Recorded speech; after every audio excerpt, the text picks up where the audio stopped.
Well, move over, President Obama and Governor Romney. You might have some company. Reports are that Libertarian presidential candidate Gary Johnson could join the presidential debates this fall. It's true. The former New Mexico governor joins me right now. Governor, I guess the understanding is that you might hit that threshold of 15% of the polls that would automatically invite you into the debates. That might or might not happen. You're a ways from there now at about 5%. Again, depending on the poll. In some states, you poll much better than that. But do you think you'll get to that 15% threshold? Yeah, I'm believing that that will happen, Neil, and most importantly, the notion that there would actually be a debate that would take place, that I would be the only candidate that doesn't want to bomb Iran. I'd be the only candidate that wants to get out of Afghanistan, bring the troops home now.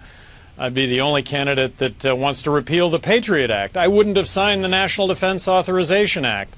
I'm the only candidate that really believes we should balance the federal budget now. And, of course, that means reforming entitlements, Medicaid and Medicare. And I'd like to reform I'm going to promise to advocate on the part of reforming the tax system, abolishing the IRS, income tax, corporate tax, replacing it with a national consumption tax, the fair tax. So I hope I'm on stage, because otherwise I don't know if it ends up being a debate. Well, you know, watching you in the Republican Parliament, you're a very good debater when you get the chance. I think people forget whether they like you or not. You're pretty good at this stuff. You just have to get that chance. But the argument is that you're going to hurt Mitt Romney more than you will Barack Obama, your views on entitlements notwithstanding, and that you're going to play the role of the spoiler and ensure the president's reelection. What do you say about that? Well, actually, that has been put to the test with the polling that they have done. And in some states, I take more votes away from Obama. In other states, I take more votes away from Romney. So it bears out what we've thought all along. I'm going to take equally from both sides, and then I'm going to take from a group in the middle that ordinarily don't vote. And what I'm trying to tap into right now is the fact that there are more people in this country that call themselves libertarian than vote libertarian.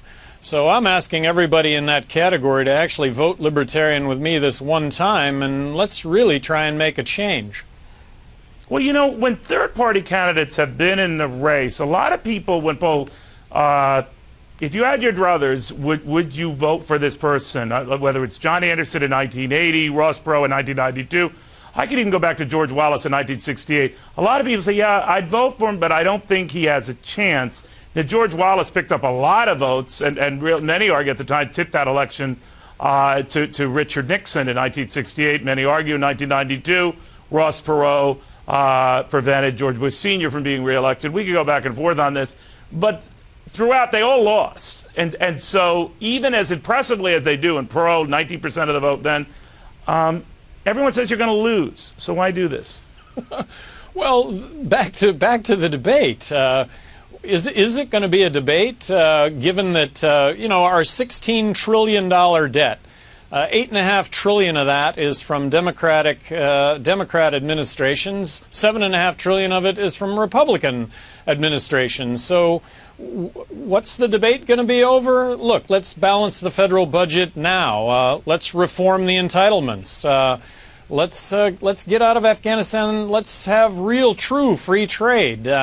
End the drug wars. There's some really big differences between myself. You think you could win this thing, Governor? You think you could get the 270 electoral votes to win it all? Do you know, Neil, the only scenario under which I win is if I'm actually in the debates. Of course, that could be crash and burn. That might be a lot of attention. What I need is what I need are people to go to my website, GaryJohnson2012.com, check me out, see if what I'm saying. See what I'm saying, the problems facing the country, the solutions, and that I don't have a resume to suggest that I'm not going to doggedly pursue this agenda that I'm talking about. Governor, thank you very much. Always good seeing you. Neil, great seeing you. Thank you.